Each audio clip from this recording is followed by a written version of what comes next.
जय श्री कृष्णा। राधे राधे। आप सभी दोस्तों को नमस्कार। और मैं आज लेकर आती हूँ भारत के अद्भुत मंदिरों की उन कहानियों तक जहाँ हर पत्थर में इतिहास बसा है, हर दीवार में एक रहस्य छुपा है और हर कदम पर दिव्यता का अनुभव होता है। क्या आप जानते हैं भारत में एक ऐसा मंदिर है जहाँ शिवलिंग स्वयं श्री राम जी ने स्थापित किया था। एक ऐसा स्थान जहाँ समुद्र की लहरें भी थमकर भगवान को नमन करती है और जहाँ पत्थर पानी पर तैरते हैं। एक ऐसा तीर्थ जहाँ रामेश्वरम सिर्फ एक मंदिर नहीं, ये रामायण का जीवित इतिहास है। यहाँ की हवा में श्रद्धा है और रेत में हजारों साल पुराने रहस्य छुपे हैं। ये वही भूमि है जहाँ भगवान राम, लक्ष्मण और हनुमान जी खड़े हुए थे, समुद्र को देखते हुए और लंका जाने की योजना बनाते हुए।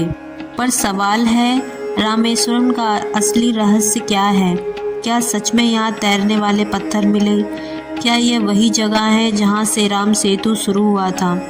और क्या श्री राम जी ने सच में स्वयं शिवलिंग की स्थापना की थी? आज मैं आपके साथ साझा करूंगी। शुरू से लेकर अंत तक एक भी सेकंड मिस मत करना। रामेश्वरम का मुख्य मंदिर है रामानाथ स्वामी मंदिर, जो अपने 1200 विशाल स्तंभों और अनंत गलियों के लिए प्रसिद्ध है। कहा जाता है लंका विजय के बाद भगवान राम जी ने पापनाश के लिए सीप लिया था। इसी स्थान पर सीता माता जी ने मिट्टी से उसे स्थापित किया था। आज भी गर्भगृह में स्थित है। मंदिर की खास बातें: 1212 स्तंभ है, एशिया का सबसे लंबा मंदिर गलियारा है, 64 तीर्थों वाला पवित्र क्षेत्र है, वही स्थान जहां से राम सेतु शुरू होता माना जाता है। पर सबसे बड़ा सवाल, तैरते पत्थरों का रहस्य क्या है? रामेश्वरम के आसपास ऐसे पत्थर पाए गए जो पानी पर तैरते हैं।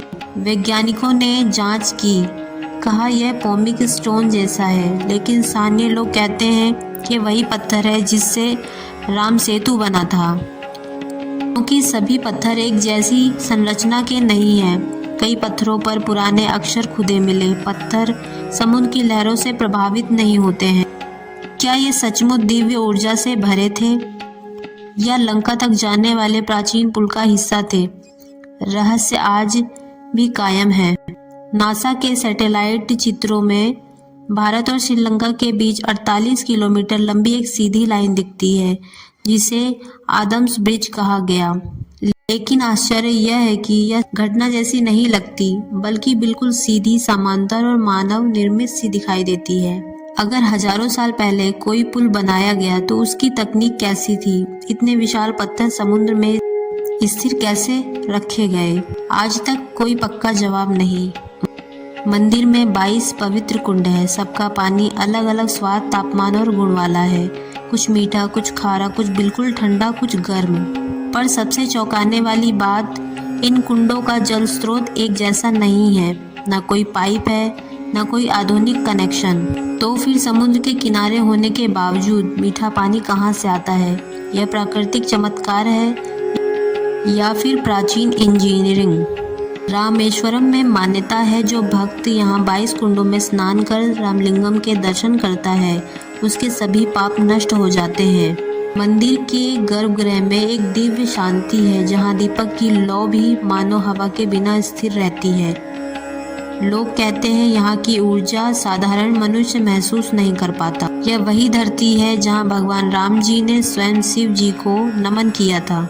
रामेश्वरम के किनारे समुद्र अचानक गहरा नहीं होता। कई किलोमीटर तक पानी कमर तक ही रहता है, मानो समुद्र खुद रास्ता खाली कर रहा हो। क्या यह उस प्राचीन पुल की निशानी है जो कभी इस स्थान से होकर गया था? कुछ वैज्ञानिक कहते हैं यह प्राकृतिक शोल लाइन है, पर कुछ शोधकर्ता कहते हैं यह मानव निर्मित संरचना का अवशेष है। सच्चाई आज भी समुद्र की लहरों में छुपी है। रामेश्वरम सिर्फ एक तीर्थ नहीं, यह श्रद्धा और विज्ञान दोनों का संगम है। यहाँ तैरते पत्थर हैं, समुद्र में प्राचीन पुल के निशान हैं, 22 अद्भुत जल कुंड हैं, रामायण के हर दृश्य की छाप है और सबसे बड़ी बात, जहाँ भगवान राम जी ने स्वयं शिव जी की पूजा की थी। यह स्थान बताता है कि आस्था और इतिहास दोनों साथ साथ चल सकते हैं। कई रहस्य आज भी अनसुलझे हैं, पर एक बात तय है, रामेश्वरम केवल देखा नहीं जाता, महसूस भी किया जाता है। अगर आपने इस कहानी को दिल से सुना तो कमेंट में लिखिए जय श्री राम, हर हर शंभू।